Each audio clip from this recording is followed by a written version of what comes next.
You're listening to Moviesucktastic.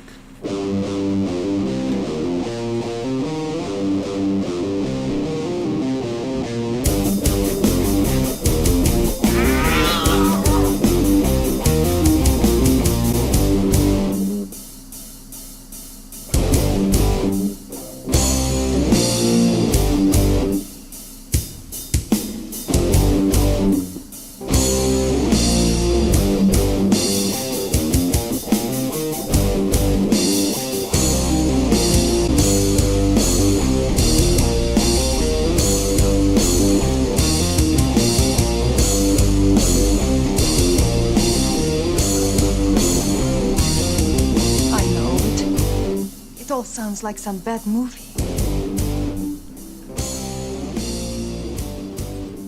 Here we go. Here we go. Here we go. Are we not men? We are the law. Are we not men? Walk on two legs. We are Devo.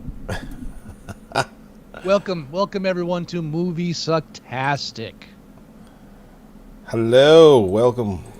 Oh. I'm Scott, that's Joey, and today we'll be reviewing the Island of Dr. Zhivago.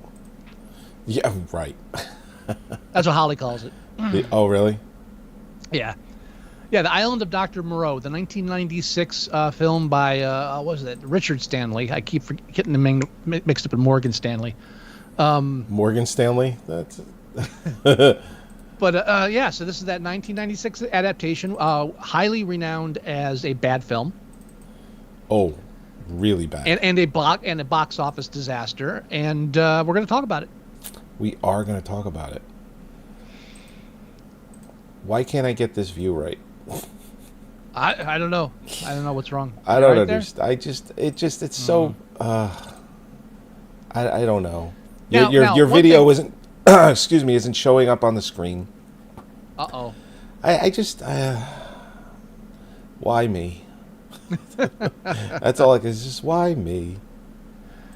Now, for those not in the know, the Island of Dr. Moreau is originally a novel by H.G. Wells.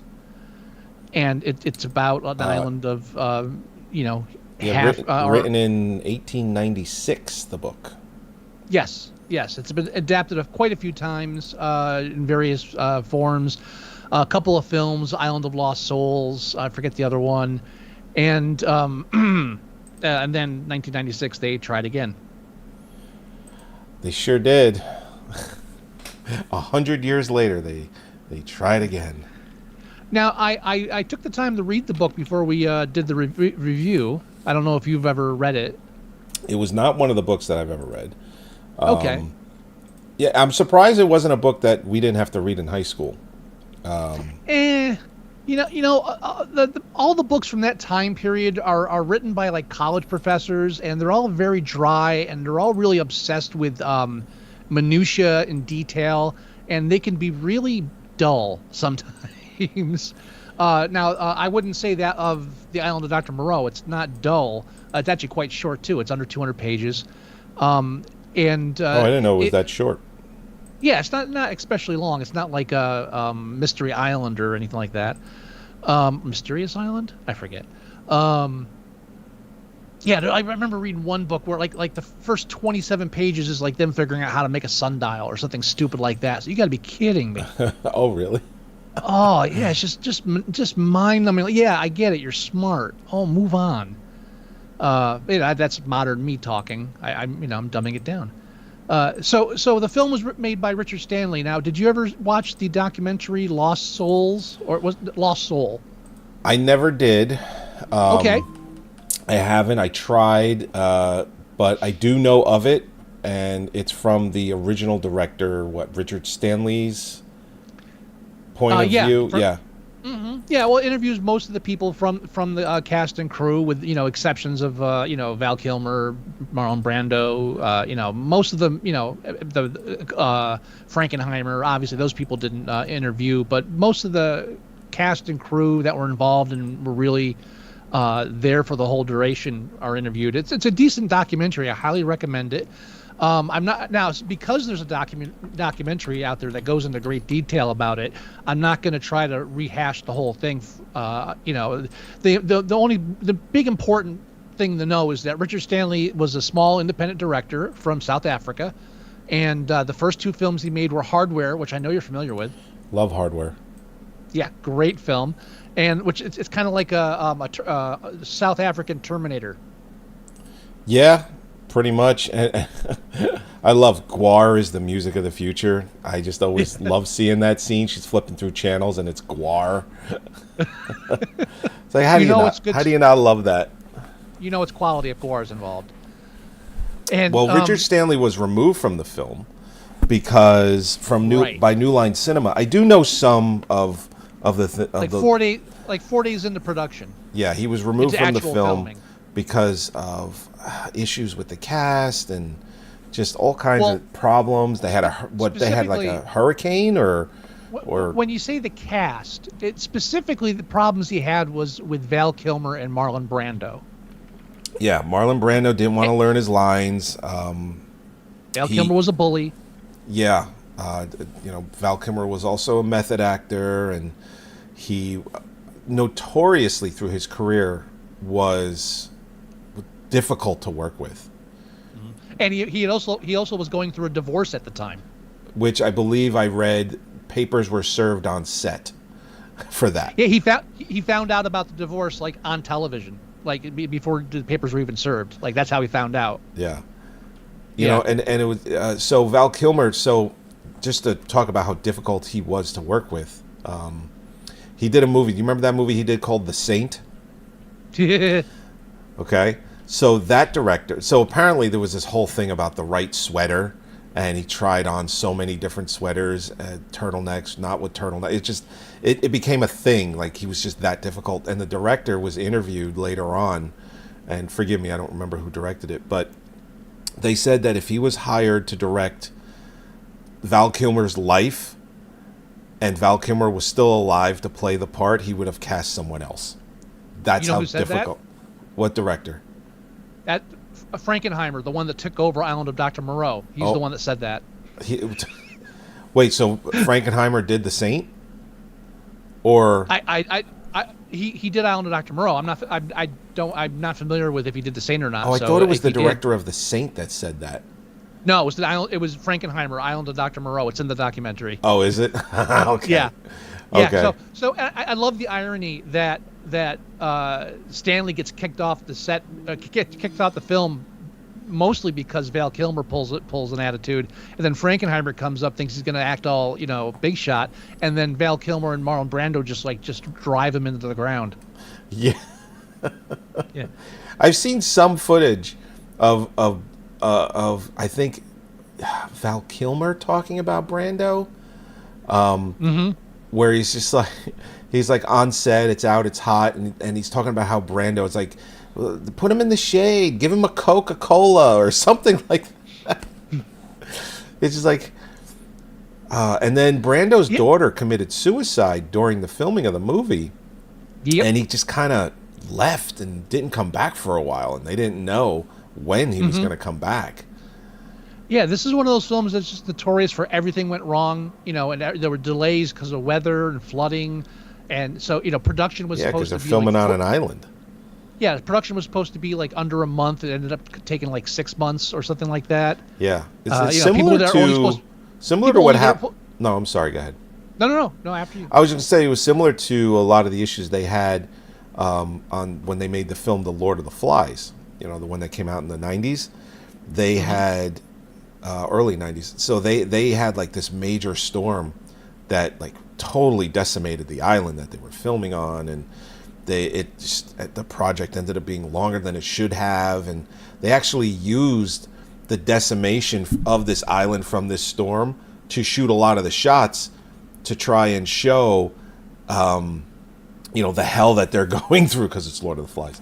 So it's always interesting when people are filming on location on these little islands out in the middle of nowhere, and then a storm comes in and goes, fuck you. Yeah. It's always crazy when that happens. Yes. So the film was plagued, and like so the film originally it was when it was before they started injecting major stars into it. It was a low budget horror film, $8 million. But by the time they injected Val Kilmer and Marlon Brando into it, it skyrocketed to 40 million. Wow. And everything was going crazy. So they shit canned Richard Stanley after 4 days to bring in Frankenheimer. Frankenheimer has a bitch of a time trying to get anything done. The film is despised by everybody when it comes out. Now let's talk about what we thought of the film. Yes, we are reviewing this 1996.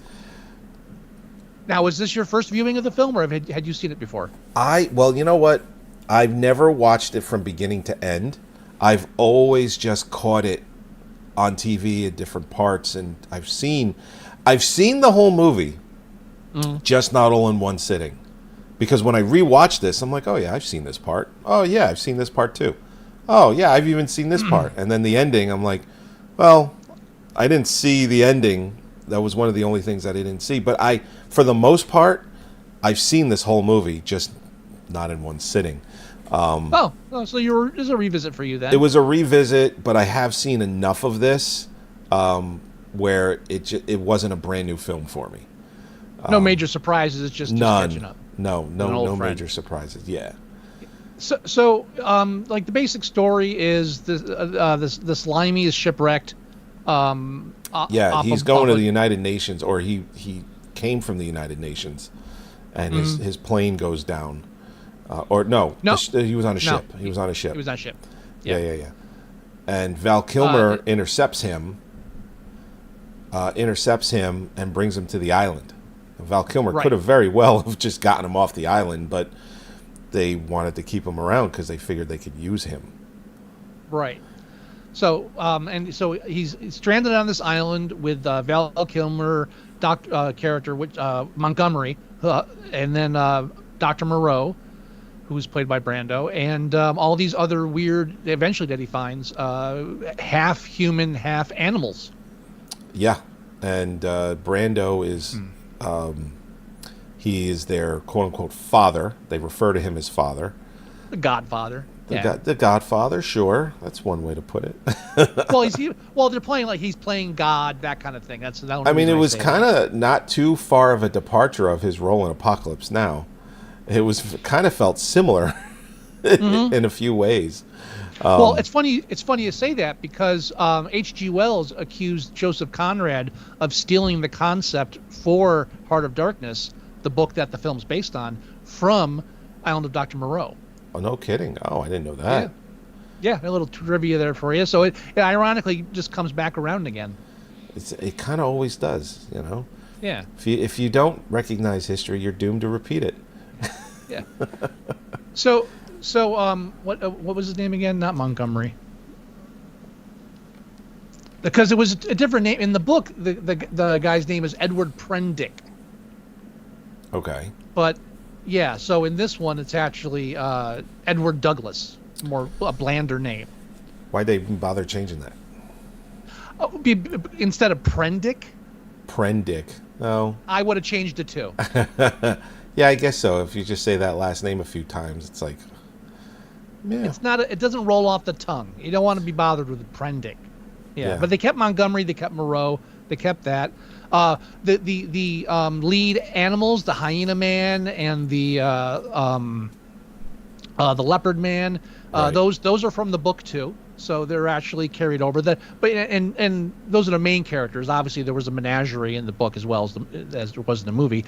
But basically, after he finds out what's going on Moreau, and they set up this, he is shown their basic social structure, as it were, and then everything falls to shit. Yeah, and initially this film was it was to be rated R. This was going to be an R-rated film.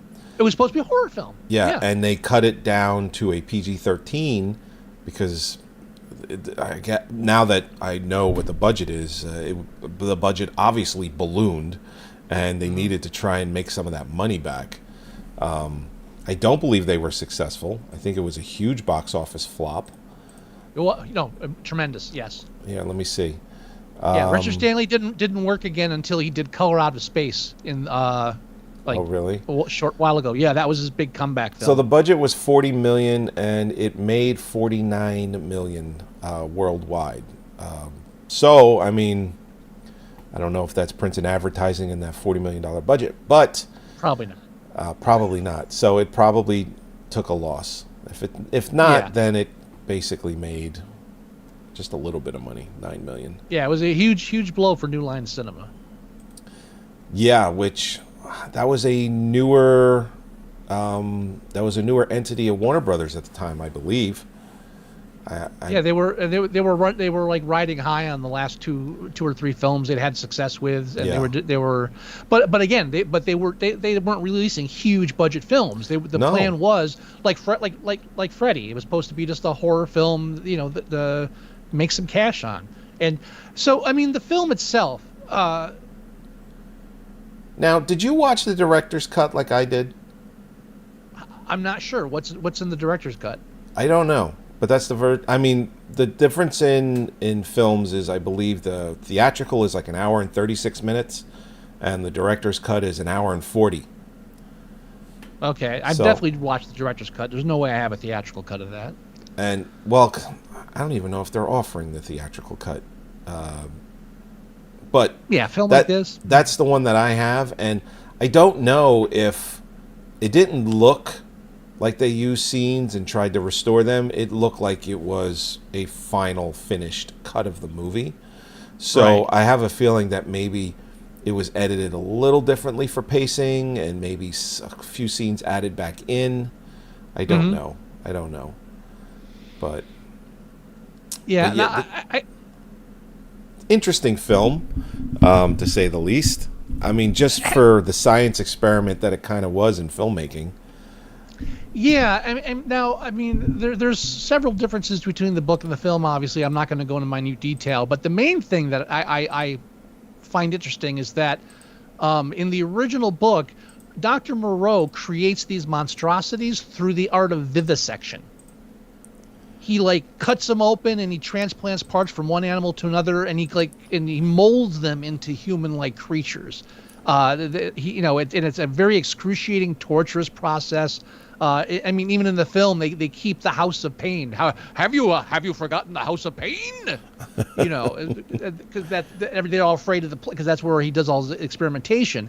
So in the film, since they update it, it's genetic manipulation, which is less nefarious and makes him more of a lab rat, and so it takes away that evil level of Moreau. And that's the really big difference I saw in the Moreau character, is that Moreau was like so cold-hearted and just scientific and just just a cold god scientist, whereas Marlon Brando plays it like this buffoon. Yeah. Did you read about the dolphin? Did you hear about the dolphin? No, I don't think so.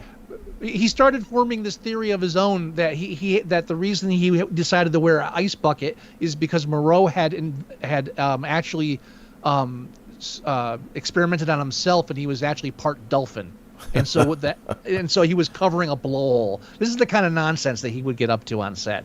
He just was not invested in anything, and you can tell it's. The hero worship. Every other person you hear in this film, like Val Kilmer, Frankenheimer, all of them, it was like the reason they go and made this film is I wanted to work with Brando. and all you hear is how horrible he is to work with. It's this hero worship in the industry that like destroys universes. It's just the most insane thing that everybody just drops to their knees every time one of these old filmmakers like does or says anything. Meanwhile, they just, Frankenheimer's a genius. Yeah, but no one mentions Reindeer Games, which he also directed. I really like that one too. I did too, but everybody thinks it's a piece of shit. So why? So again, you're going to praise Frankenheimer. Stop praising all these people. Stop praising Brando I mean, come to earth a little. That's all. Well, listen. Any actor's actor. Who do you want to work with? I want to work with Brando. I want to work with Jack Nicholson. I want to work with Coppola. I want to work with Spielberg. They want to work with all of these people. And then they work with them and they find out they're pricks. Yeah, well, that's what happened to Frankenheimer. That's what happened to Frankenheimer and Brando. I mean, everybody on set, like I said, after 3 days, he was a complete asshole. And then Brando obviously, gave him shit. So there's your God. How's your God now? It's just funny when you hear about that stuff. And meanwhile, everybody else is just like, we're just trying to make a film. Can we make a film? Trying to make this thing. Yeah. So I feel like changing it to the genetics and putting it in modern day, it really changes it to just the God story, like manipulating genes and all that. And I don't know, it takes away a level of nefariousness for me, having read the book. Now, is it true? Because I've never read the book. That the book was written in 1896, but it takes place in 2010. No. Thought I read that somewhere. No. That the book No. took place in 2010. No. No. I'm pretty sure that's no. I could It swear takes place I read in modern. that. It takes place modern day. I mean modern day then, 1890. It takes for place. them. Really? Yeah, it takes place modern day for them. Oh. Yeah. So maybe the Plex the Plex synopsis is what said 2010. Yeah, I don't believe that. Yeah. The Plex synopsis says, set in the year 2010, Dr. Moreau has successfully combined human and animal DNA to make maybe a the movie. crossbreed animal. You're talking about the movie. I'm talking about the book. Well, that's why I'm asking. I didn't know if the book said in the year 2010, because it's like, over 100 years into the future. H.G. Wells is maybe said in the book, it's like, yeah, it's 100 years in the future. Maybe science has achieved this type of cross DNA. You're confusing the hell out of me, because not only does the book not have it like in the future, the movie doesn't take place in 2010. Well, then whoever wrote the Plex synopsis just says the first sentence is set in the year 2010. No. Okay. No. That's the only reason I'm bringing it up, because I know you read the book, and I didn't know if the book storyline was set, like 100 years or more in the future. No. Okay. So, one difference that also exists in every other film version of it is that there is no cat lady. Oh. See, H.G. Wells, as wacky as he was, probably didn't think that like sexing a half human, half animal was a good idea. But for some reason, like all of them, all of these films, including this one, they got to put a feline in there. It's like a level of like bestiality that I'm not comfortable with. Sorry, I agree. And for the character, for Douglas, who shrinks like Ginty in fucking, remember Executioner, whenever he's walking through the city and people are touching him, he's like this. Oh yeah. Like he every time one of these man creatures comes close to him, he shrinks like he's looking at a pile of shit. Yet he's attracted to the cat woman. He's smart enough to know that she's part cat. Hey, she's got 6 nipples. I'm telling you. She looks normal-ish. Yeah, she wasn't intended to be. Richard Stanley wanted a scene where he was like kissing her nipples, and he'd go down and find out there were more. Really? That's what he said? That's what that was supposed to be. Yeah. Well, when we see has nothing to do with Richard Stanley's vision. This is when Frankenheimer took over and everything was rewritten. What Richard Stanley wanted to do was dark. He wanted it was more nihilistic. It would have been a darker film. Wow. It definitely would have. It wouldn't. Yeah. Marlon Brando wouldn't have been pulling the shit that he was pulling. I mean, if they just shouldn't have put. It's just.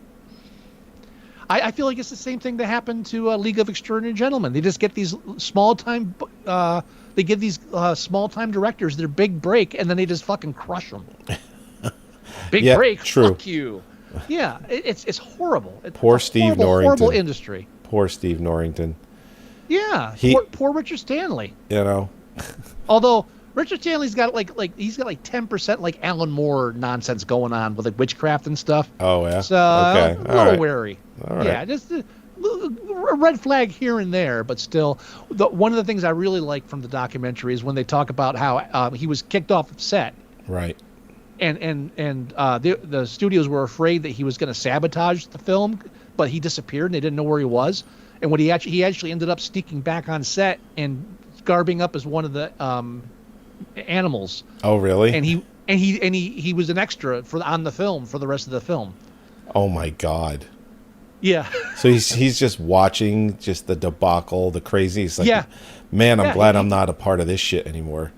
Yeah, he was like, I want to see what they're doing to my film, and they're like, "We'll sneak you in and we'll put the mask on you." And so you can see him in the film. He's like one of the pig masks. Oh, real? In the background, yeah. That's hilarious. Oh yeah. No, I mean the documentary is great. The documentary is 10 times more entertaining than the film. Well, I imagine it is. Yeah, I mean, I didn't care for what's the actor's name? I got like 8 screens open here. The actor that plays Edward Douglas, the British Richard actor. Thewlis, I believe. Is Thewlis, his name. yeah. Not a fan of him in this film. I like him. I don't. Yeah, like no, how I like him character. as an actor. I've seen him in a bunch of things. He was in Wonder Woman. He's been in a few BBC shows. He was in one of the seasons of Fargo, which was excellent. I think it was season 2 or 3. 3. I think it was season 3. Excellent. Maybe I had more of a problem with how the character's written, because that character does stuff that really makes no sense at the time. Yeah. And yeah, I mean Val Kilmer, I actually like what Val Kilmer did with the character. As much as he was a dick on set, I like the way he took Montgomery. It was a different. He path had from that the book. Val Kilmer flair that you're expecting to get from Val Kilmer in a movie. Yeah. Now when he starts doing the Marlon Brando impression, now we've crossed the line. I never saw that scene before, and when he did that, I'm like, holy shit! Like, how did that actually get past post-production? How is that not? And as far as I know, how is that not shot 10 different ways and just something else was used? They used his Marlon Brando impression. Oh, how about where's my party? Where's my party? It's like, oh my God. I want to go to dog heaven. Oh. Yeah. They sent him there. So maybe it's because how that character was written, and that was Val Kilmer was originally supposed to play that part, I think. But then they changed it because he couldn't devote as much time because of the divorce and stuff. No, I believe Bruce Willis was supposed to play the Val Kilmer part. I mean, before Val Kilmer was involved. Yeah. No, I believe Bruce Willis was supposed to play Val Kilmer part, but then he was getting a divorce from Demi Moore, so he couldn't do it. And then that's when they cast Val Kilmer. You know, that documentary Lost Soul goes through all of that. It's really good. It really shows the progression. I mean, Richard Stanley's the main person in it, and he like explains the origin of the story and how he went through trying to develop it and all. Very interesting. But again, just another great debacle. Love those. Like the Bonfire of the Vanities. Another thing that was different in the book than the film, which I kind of understand, but on the other hand, I don't, is that in the book, it's really just Montgomery, Moreau, and Prendick. And Moreau bites it halfway through. Yeah. Whereas they kind of leave it towards the end of the second act in this. So the book's only halfway over when it becomes just Prendick and the animals. But this one, they kind of just move them around a bit and save it for the end. And then that whole thing at the end, they threw in he was going to use me to fix your genetic. How? How is he do that he couldn't do with any other person? It's like no. It just seemed like something they threw in there. It's some pointless melodrama they throw in, so you feel like there's a romance here before they kill the chick. You know, even just playing at a romance between him and the half-cat creature. I'm sorry if it sounds prudish, but I find it horrifying. Hey. That's me. Hey. Now, so I mean, it is a bad film. It is. Also, I'm not a fan of the makeup, like the creature design. Yeah, it wasn't. I don't know. It wasn't good. let's see. Who did the makeup? Is it like, I don't believe it's like a Rob Bottin or... No. I forget the name of I forget the people that did it. It's not anybody famous. Makeup But department. Yeah, no, there's nobody. I wasn't overly. Yeah. Oh. What? It was Stan Winston. Oh, my bad. Yeah, Stan Winston is like the guy. I mean, he's My bad. James Cameron's guy. I forgot that part. My bad. Oops, poor Stan. Yeah. I don't know. I think you could. The problem is it's one of these things where you can't adapt it to modern times. It doesn't work. It's like trying to do Doc Savage and modernizing it. You can't do it. It existed in this time period, and that's the only way it worked. Right. I honestly feel like if you're going to do Dr. Moreau, you have to do it in that time period. You can't modernize it. You can't do it modern day. No, that's true. And not you can't do it in modern day and try to stay faithful to the book in any sense. All you could do is use it as like a leaping board and go off. If the film had modernized it but didn't try to stay faithful to the book, perhaps it would have had a better chance. But I just feel like it's one of those things. That's why you haven't seen one since. I mean, again, the concept's used, but not the actual framework of the novel, because it's one of those stuffy 1980s, 1890s scientific texts that it's a good read, but it doesn't translate well to film. It's a different medium. Oh, it's David Thewlis. I said Richard. Oh, but I knew the last name was Thewlis. Speaking of Prendick, Thewlis. So there is footage in the Val Kilmer documentary. Val Kilmer does show footage of this movie from Val Kilmer's point of view and the issues that he was having with the director. And he, like David Thewlis is, Val Kilmer filmed everything. So Val Kilmer is filming David Thewlis, and he's talking about how they were promised, this and this and this, and how, have they come through with that? Because it was so... Yeah, so Val Kilmer showed a bunch of footage from this movie in his documentary. And I understand where he's coming from in his documentary. The whole thing was just a shit show. I read that one of the reasons Val Kilmer was filming everything is because he wanted to get evidence on tape of Frankenheimer yelling at him. And that Frankenheimer would get pissed because he couldn't yell at him when the camera was on.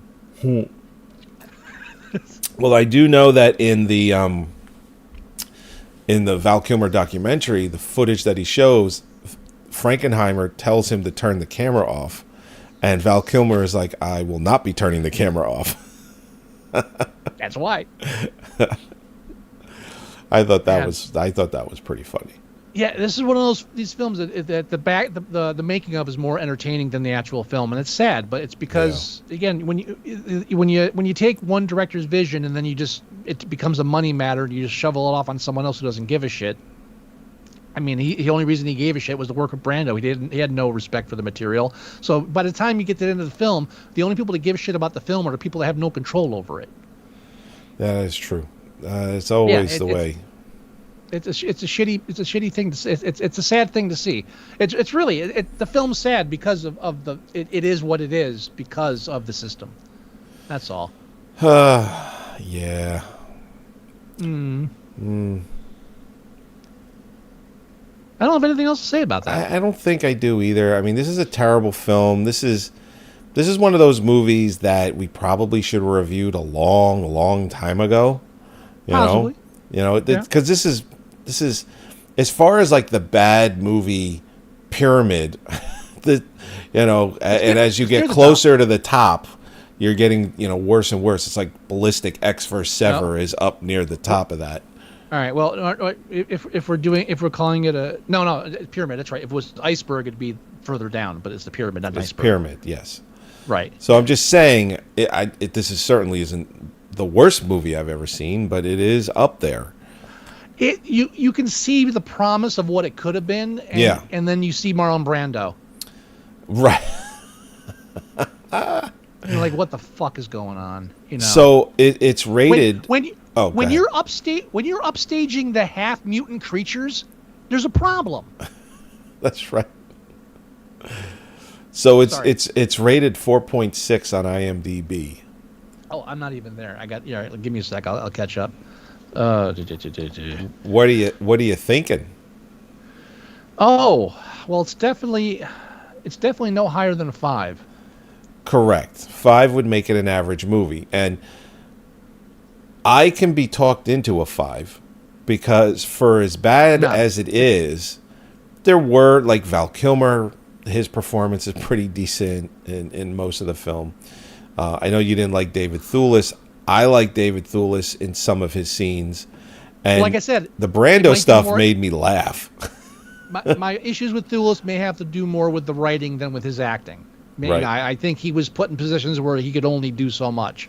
So I'll take that. But I'm absolutely okay with a 4 on this.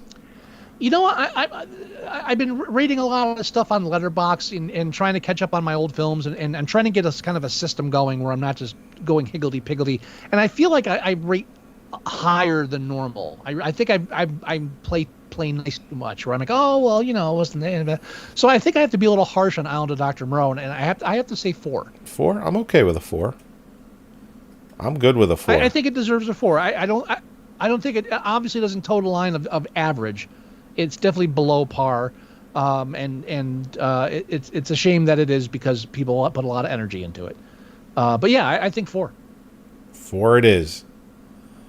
I'll rate it. It's official. It's on the board. All right. And you can find our ratings on IMDb. Look under Moviesucktastic. like anybody cares. I don't know. I don't know. Some people care. I care. Have you forgotten the House of Pain? The House of Pain. Sorry. All right. Tell them I am a god. You are a god. God when someone asks you if you're a god, #1. when someone asks you if you're a god, you say yes. Everybody knows. What did you do, Ray? There's your crossover. Ray, So what did you do? Are we gonna? Yes, we are going to spin the wheel. For the next. Nice. We absolutely are going to spin the wheel. I made some minor updates to the list if you want to get the latest version. Oh, let me go grab it real quick then. I just took off a couple things we've already reviewed, added a couple things. Just try to keep it moving. All right, let me go grab that. Let's go grab shared with me. Wait a minute, that's not right. Oh, there it is. Wheel of Suck. You took some stuff off? Just the stuff we've already watched. Oh, okay. Yeah. Did you add anything new? A couple things. I don't remember what. Okay. Every now and then I look at my collection or I look at what I'm watching or what I'm reading about, and then Yeah, as long as you added something new, I'll put the new wheel on. Otherwise, if it hits something we reviewed, I would just... It's fine. I updated it a bit. Okay. Here, let me... We didn't even talk about the little guy.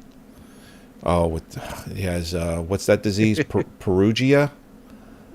I think that's the disease. I think that's the country he's from. No, okay.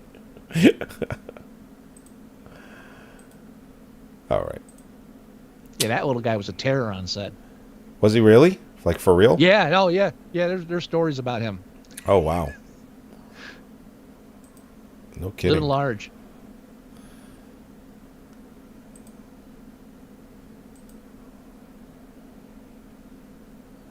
Where are we? I am just putting... I don't know. Why is this not working all of a sudden? Oh, no. We've hit a snag. Everything comes to a grinding halt.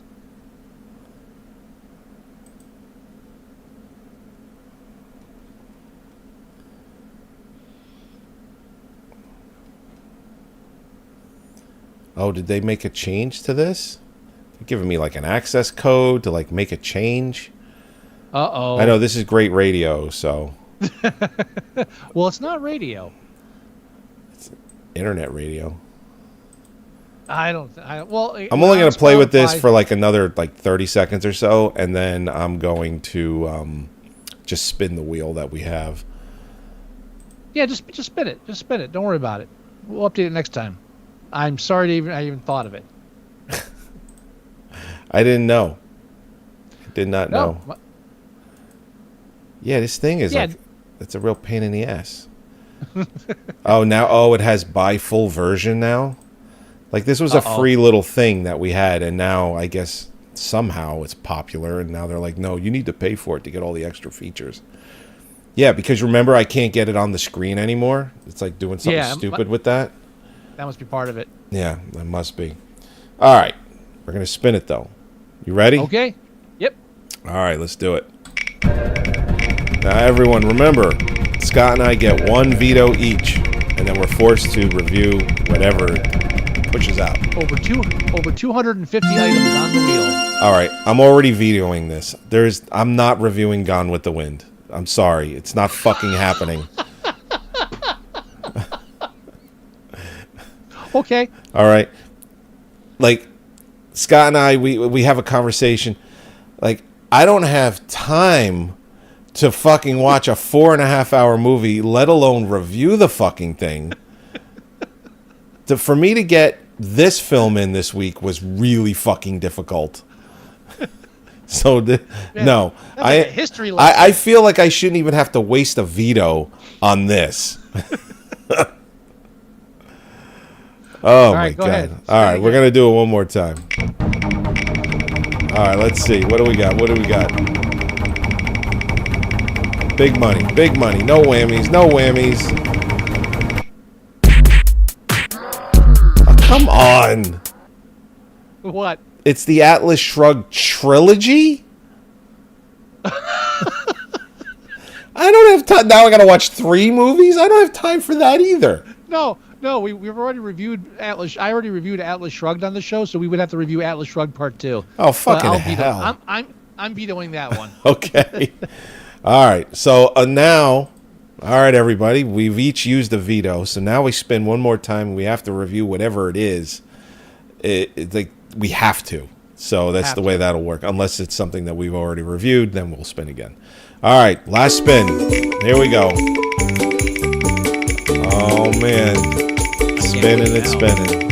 What do we got? Starting to slow down. The Cube franchise. Why are we hitting all these fucking franchises? That's a good thing. No, I know. Well, I mean, here's the thing. I love the first movie. We've never reviewed the first movie.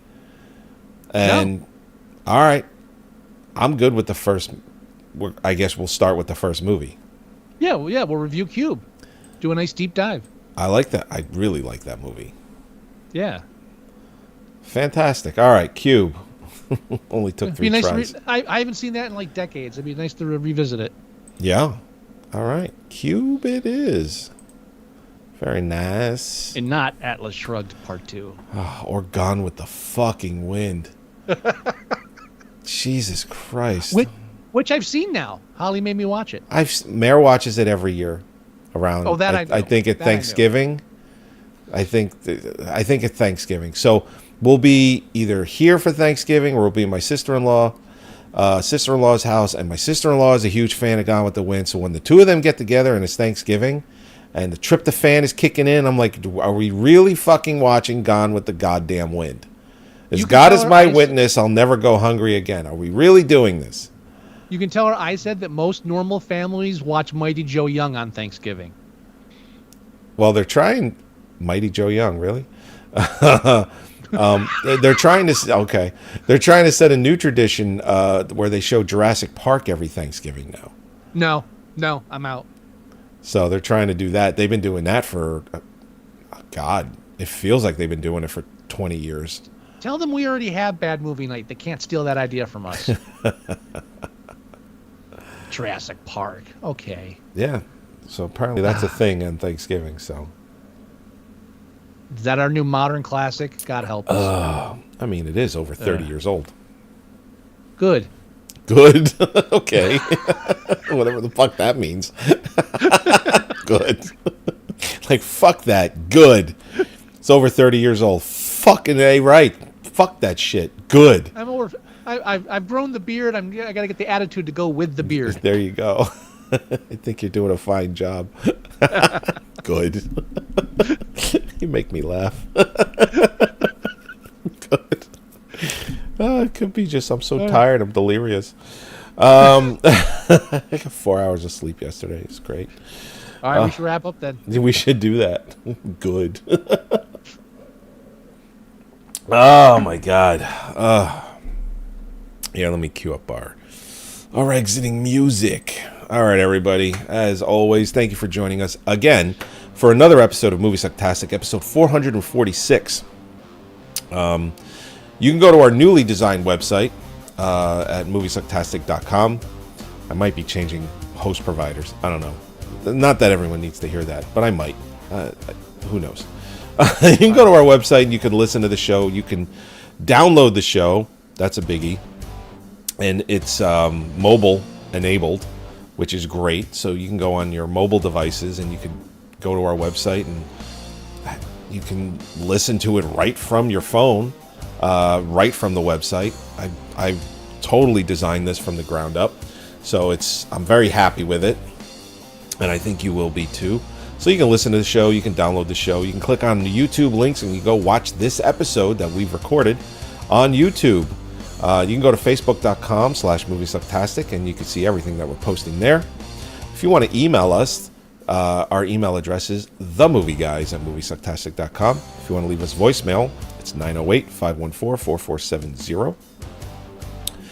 Scott has a letterbox site for us. You can go check that out at letterbox.com/Moviesucktastic. And and you can download the podcast app. So you can go to Moviesucktastic.com/mst.apk, or you can download your favorite podcast player for your device. Just do a search for Moviesucktastic, and every single episode is there. We are also now on Spotify, which is really nice. Did I tell you that I had to got like 8 episodes with copyright infringement for music? Yeah. Yeah, I've had to deal with those on YouTube, Mr. DJ. But the thing is, it's like on iTunes, I haven't gotten any copyright issues. It's not like we play the whole song. It's intro, outro music on some stuff, and it fades out. So when I did the copyright thing, I said it's for parody and review purposes, and I just submitted it, and that was like 2 months ago. They never got back to me, so I'm assuming those episodes were not taken down, because if they were, they would have got back to me. That's true. So I think we're good. I think we are. So anyway, we're on Spotify, which is great. Yeah. That was a biggie, being able to get on there. So anyway, do you have any words of wisdom, Mr. Wilson? Have you forgotten the House of Pain? I am the god now. You are the god. It is the law. Are we not men? All right, everybody. We'll talk to you next week when we review Cube. Bye-bye. Kubi. Kubi. It's a good one.